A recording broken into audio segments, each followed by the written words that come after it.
I thought I'd take you back just a minute to talk about something that's very much on my mind.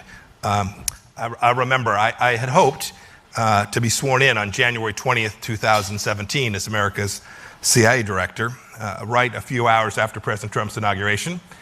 But Senator Wyden had a different idea about timeline. And so I was held up on that Friday. But I had asked the president to come out to CIA headquarters on Saturday morning, out to Langley. So when I showed up there that day and the president showed up there that day, I was still the congressman from the 4th District of Kansas, hoping that I could scrounge 51 votes on Monday. I mention that because I will never forget what President Trump was focused on. Literally less than 24 hours after he had been sworn in, he was sitting with me and the senior counterterrorism team at the CIA. And he said three things. He said, I'm going to give you everything you need to do. I'm going to give you the authorities you need to conduct this campaign in a way that will keep Americans safe. I want to make sure that we destroy the caliphate, and I want to get the guy who's the leader of ISIS.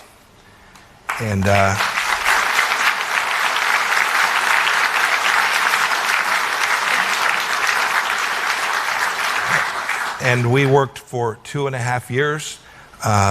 The team was fantastic. The work that was done will absolutely make an important contribution to America's national security. The president led that effort. He was committed to it.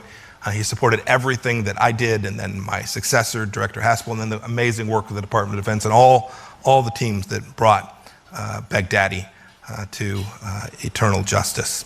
I hope you all know. I hope you all know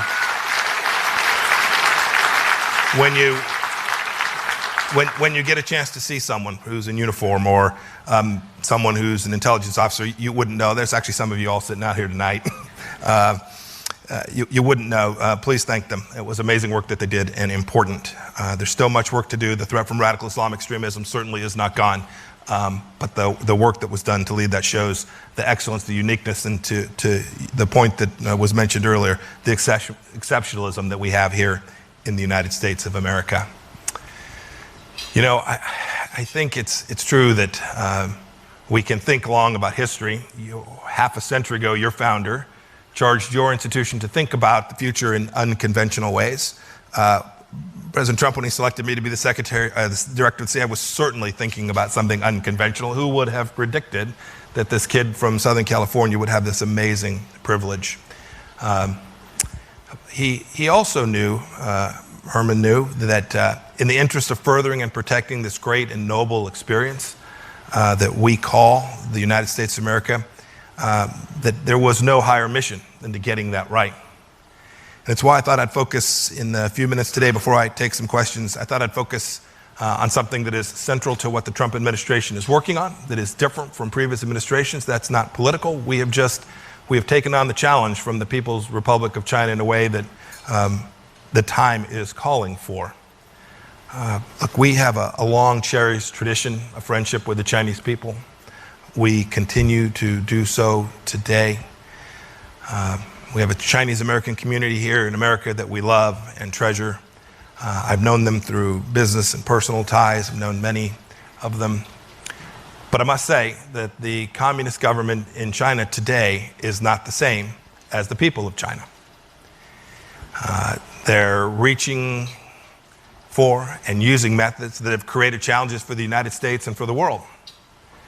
And we collectively, all of us, need to confront these challenges from the PRC head on and along each of the many facets. There are many opportunities to be sure, but it is no longer realistic to ignore the fundamental differences between our two systems and the impact that those two systems have, the differences in those systems have on American national security. This is a departure for sure. Might be viewed as unconventional. It's not what you've heard from leaders for the last 2 decades plus. Frankly, we've been slow to see the risk of China, the risk that it poses to American national security, because we wanted friendship with the People's Republic from the very start, and because we, as Americans, always continue to hope for that. But frankly, in our efforts to achieve this goal, we accommodated and encouraged China's rise for decades, even when that rise was at the expense of American values, Western democracy and security, and good common sense.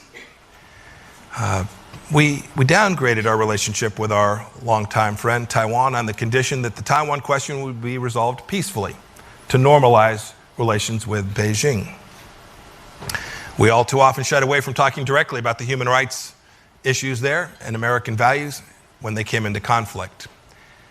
And we downplayed ideological differences even after Tiananmen Square massacre and other significant human rights abuses. We encouraged China's membership in the World Trade Organization and other international organizations, premised on their commitment to adopt market reforms and abide by the rules of those organizations. And all too often, China never followed through. We hesitated and did far less than we should have when China threatened its neighbors like Vietnam and like the Philippines, and when they claimed the entire South China Sea. Frankly, we did an awful lot that accommodated China's rise in the hope that Communist China would become more free, more market-driven, and ultimately, hopefully, more democratic. And we did this for a long time. There's another reason we adopted these policies. We didn't realize how China was evolving. Frankly, the American people didn't get the full story. I've talked to so many business leaders. U.S. companies that invested heavily in China were forced to comply with China's terms. This includes just about any topic that the Chinese Communist Party deemed controversial. Beijing's intransigence creates a permanent class of China lobbyists in the United States. Their primary job is to sell access to Chinese leaders and connect business partners. And frankly, whenever there was a dispute or tension in a relationship, many of our scholars blamed the United States for misrepresenting the nature of the Chinese Communist Party. Meanwhile, Beijing controlled and limited access to our diplomats, journalists, and academics when they were traveling to mainland China. They still do that today. If you saw the difference in how Chinese diplomats are treated and how American diplomats and the access they have, you too would find the absence of reciprocity deeply inconsistent with American values.